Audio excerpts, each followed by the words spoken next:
At ito na guys, dumating na yung aking in-order na water pump. Ayan, code nya ay LZC1113 Shinshu. Shinshu Bingham. Ayan, surrounding bottom pump. Nakita ko to online at tingnan natin at subukan kasi meron ako doong aquarium sa likod na walang filter, kaya ilalagay ko to para mapanatiling malinis yung kanilang mga tubig.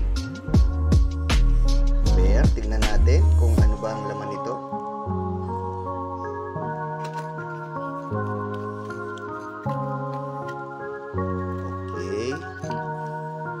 May hose. Yan yung isang kamay.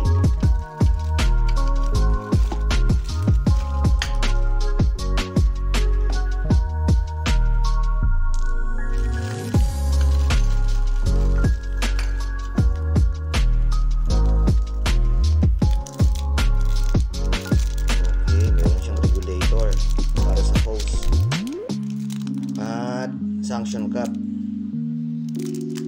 para i-stick sa glass. At syempre yung makina na to, maliit lang yung in-order ko, for trial lang naman.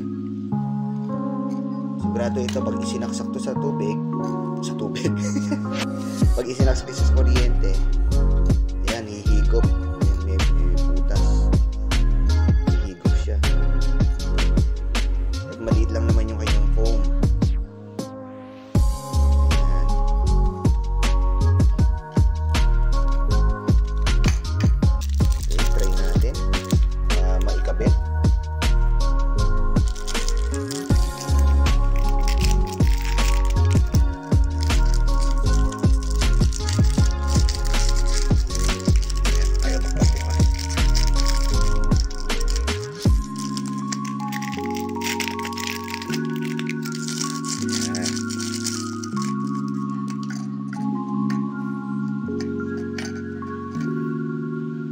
Yan na, isa lang ang kamay.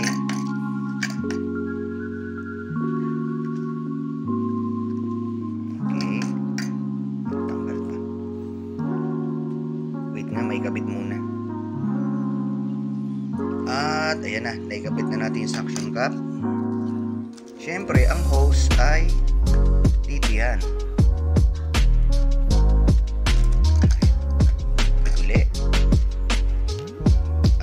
Yan, nakabit ko na. Ilagay ko na rin itong regulator.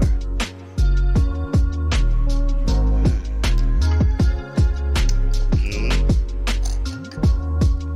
Tapos ito naman, syempre pag kinabit natin sa aquarium, gaganyan lang ang tubig.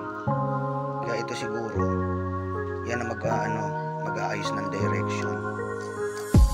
Tapos dito may butas, dito wala.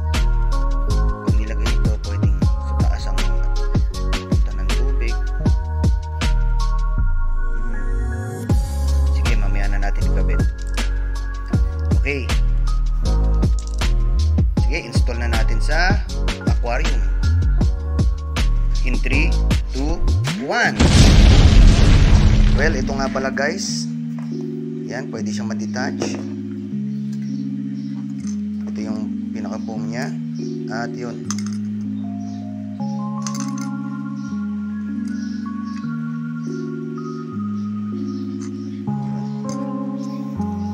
Okay, kabit na natin. At ito na tayo guys. Ayan o, medyo malabo yung tubig. Kaya susubukan natin lagyan nito. Ayan. At dito rin, lalagyan ko ito. Ito ay tubig ulan. Ayan. Para makatipid, tubig ulan ang nilagay ko doon. Kasi naman prime water.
sa ano to eh.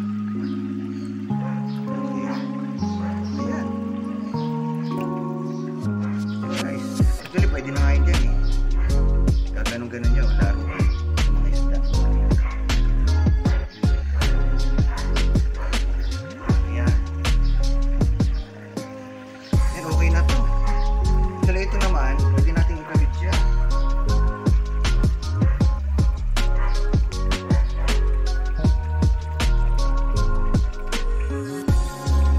Kinabit natin, papailalim naman siya.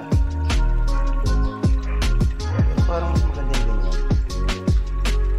Para nabubulabog yung tubig. Pag ganito kasi, pwede naman.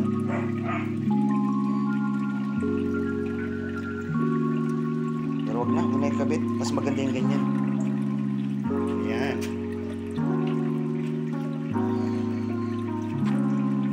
Yan guys, yung water filter.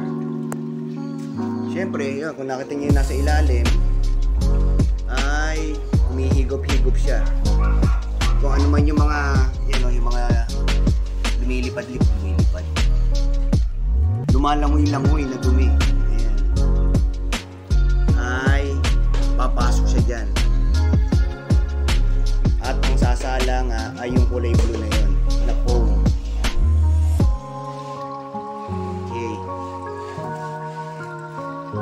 At syempre, dapat lagyan din natin tong isa. Tadaan! Ayan, naikabit ko na. Magic. Ayan guys. Oh. Ang ganda siya. Ngayon ito, actually pwede naman nating ibaba pa yan hanggang malapit sa may pinaka-flooring yan. Para lahat ng yun, oh, yung mga dumi na yun, ay higupin niya. Pero sa ngayon kasi, ang gusto ko ay malinis muna itong mga umiikot-ikot sa kanya. Yan. Tsaka na yun. Kasi itong mga nasa ilalim, pwede yan higupin ng hose palabas. Ayun. Madali lang yan.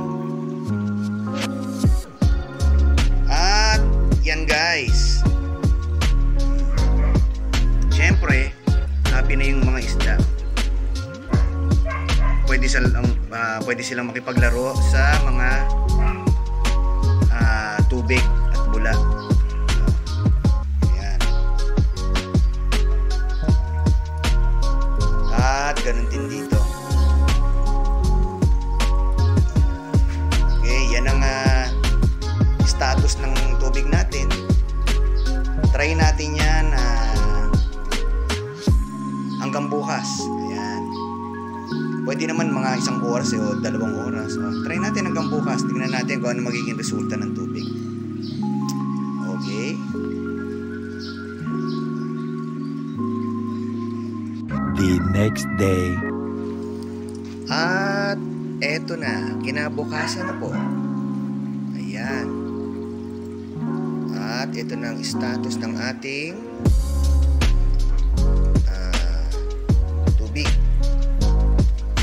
At yung ating filter ay ayan. Yun. Ibig sabihin, kahapon kulay blue yan. Ngayon kulay brown na.